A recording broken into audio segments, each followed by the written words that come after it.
Have you ever wondered how your computer can juggle a dozen tasks at once and not just completely fall apart? Well, a huge part of that magic is a simple but really powerful data structure called the queue. Today, we're going to build one from scratch using another classic tool from the toolbox, the linked list. So, before we get into any of the technical stuff, let's just ground this in something we all know. Like Nicole Singhal says, queues are everywhere. Seriously, just think about the last time you stood in line for coffee. That's a queue. The first person who got in line is the first person who gets their latte. It's that simple, fair play principle that we're going to build on. So let's take that real-world experience, that coffee line, and translate it into the core principle of a queue in computer science. This whole idea of fairness actually has a name: first in, first out. FIFO is the golden rule of the queue. It is unbreakable. Whatever goes in first has to be the first one to come out, period. There's no cutting in line, no special treatment. And this simple rule is what makes queues so incredibly predictable and powerful for managing all sorts of tasks and data. To work with a queue, we have a few standard commands. enqueue is just the fancy word for adding an item to the back of the line. dequeue is how we take an item from the front. And then we have a few handy helpers to peek at who's next, check if the line is empty, and see how many people are waiting. So how are we actually gonna build this thing? I mean, we could use a simple array, but a linked list gives us some really nice advantages. So let's look at the blueprint we'll use to make a super flexible and efficient queue. It really just boils down to three things. First, we have the node. Just think of it as a little box that holds our data.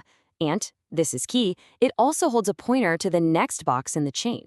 Then we need two special pointers: front, which, you guessed it, always points to the head of the line, and rear, which points to the very end. And that rear pointer, it's our secret weapon for adding new things super fast. Okay, that's enough theory. Let's actually see this thing in action. We're going to walk through adding and removing items step by step to see exactly how these pointers and nodes all dance together. All right, so picture this. Our queue is completely empty, nothing in it. Then our first item shows up. Let's say we want to enqueue the number 10. The very first thing we do is create a brand new node to hold that value. Now, here's the thing. Because the line was empty, this new node is both the front and the back of the line at the same time. So our front pointer points to it, and our rear pointer points to it too. It's a queue of 1. Easy enough, right? Okay, next up, a second item arrives. The number 20 wants to get in line. How do we add it to our queue? This is where that rear pointer we talked about becomes our hero. We create a new node for 20. Then, we just tell the current last node, our node 10, hey, point to this new guy. And finally, we just move our rear pointer to this new node, making it the official end of the line. This is incredibly fast. We call this a constant time, or O of 1 operation, because it takes the exact same amount of time whether the queue has one item or a million. All right, the line is moving. It's time for the first item to get served. And remember our golden rule? FIFO. We always remove from the front.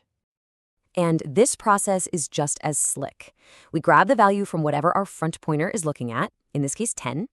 Then we just tell the front pointer to take one step forward to the next node in the chain. And that's it. The old node is disconnected, and the queue now officially starts at 20.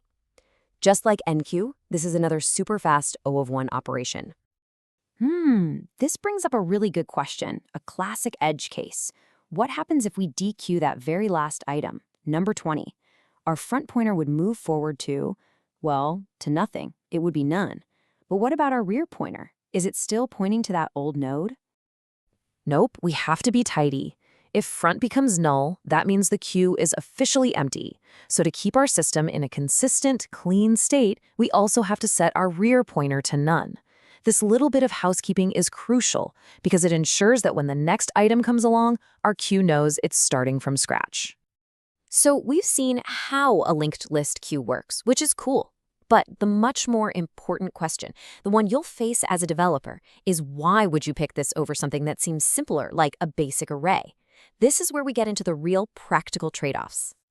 The biggest difference is memory. Think of an array like booking a party bus. You have to guess how many seats you need up front. If you book a 50-seater and only 5 friends show up, you've wasted a ton of space. A linked list, on the other hand, is like calling Ubers. You only call a new car exactly when a new person needs a ride. It's perfectly dynamic, which is a massive win when you have no idea how long the line is going to get. And this all comes back to performance. We already saw that adding and removing with our linked list is O of 1. It's constant time. The performance is predictable and doesn't get worse. Now think about an array. If you remove the first element, what do you have to do? You might have to shift every single other element one spot to the left to fill the gap.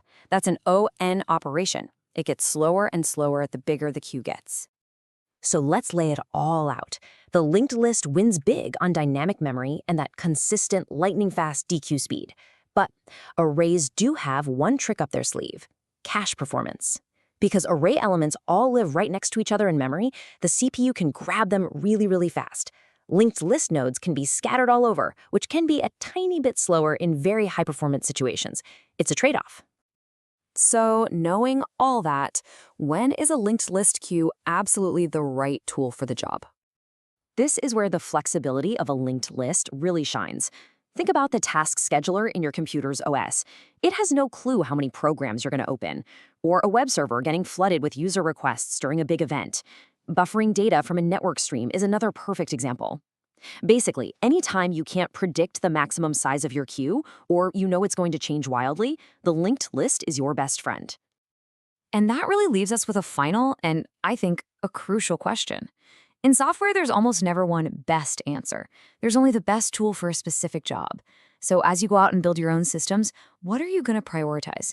The raw, cache-friendly speed of an array, or the elegant, dynamic flexibility of a linked list? The choice you make will literally define how your application performs and scales.